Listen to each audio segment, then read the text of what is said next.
Olá, alunos! É a Sol, professora de ensino religioso, tudo bom?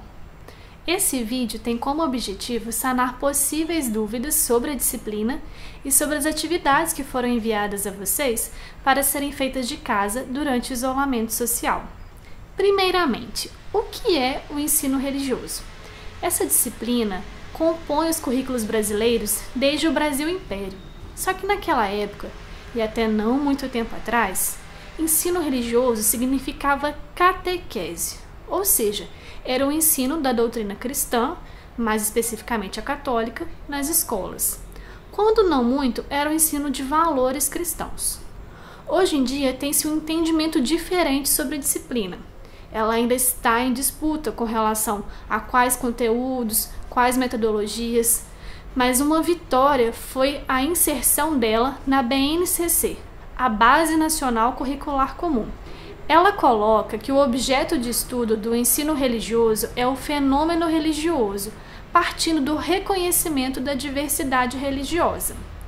Esse ensino religioso que consta na BNCC, ele é embasado pela ciência da religião. Na prática, isso quer dizer que nas nossas aulas nós vamos abordar as tradições religiosas e os seus aspectos, como as linguagens, as doutrinas, as suas histórias, a sua relação com outros aspectos da vida cotidiana, sempre buscando o diálogo e o respeito à diversidade.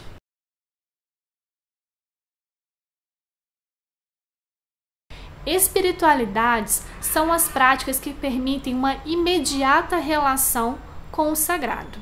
Orar, rezar, fazer uma prece, meditar, ler um texto sagrado, entoar mantras, cantar louvores, dançar uma dança sagrada, recitar o rosário, entre outros, são exemplos de espiritualidades.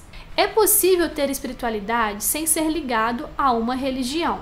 Alguns teóricos dizem que a espiritualidade é uma dimensão do ser humano que o provoca a aprender com as suas experiências transcendentes, ou seja, ir além de si mesmo, da sua realidade, se conectar com o outro, com a natureza, com o universo e, no contexto religioso, com as divindades ou ao que se chama de sagrado. Vocês vão perceber que muitas dessas práticas compõem os ritos e rituais das religiões. Por exemplo, na tradição indígena, a própria espiritualidade é de cunho ritualístico, nas quais os mitos, que são as narrativas religiosas, são revividos pela comunidade. Os momentos importantes são celebrados e há uma experiência de unicidade com as divindades ou os espíritos da natureza. Mas por que de cunho ritualístico? Rituais são cerimônias compostas de uma série de palavras e gestos simbólicos, ordenados e padronizados. A sua repetição fortalece os vínculos religiosos. Os ritos constituem esses gestos. No exemplo da tradição indígena, os rituais são, em sua maioria, práticas de unicidade com o sagrado. Isso acontece em outras religiões?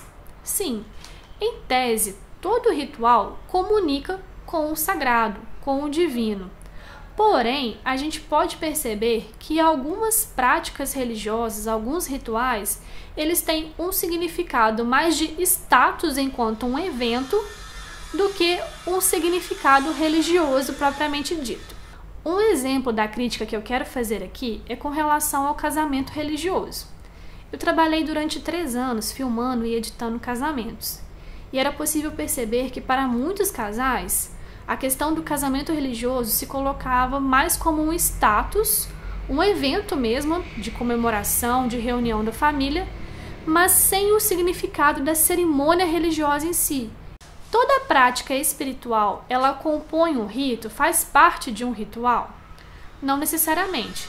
Existem as preces e orações espontâneas, aquelas pessoas em que, numa situação de dificuldade, de doença, de catástrofe, procuram essa relação mais íntima com o sagrado, com o divino, com o universo, o que quer que seja que ela considere transcendente, e isso sem necessariamente fazer parte de um ritual religioso.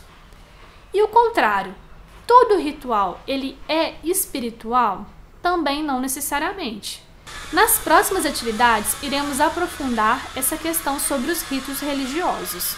Sobre as atividades dessa semana: leitura e interpretação de texto. A primeira atividade é preencher o diagrama com as palavras ali assinaladas. A segunda atividade é uma questão pessoal, na sua opinião. Leiam o texto e reflitam para responder.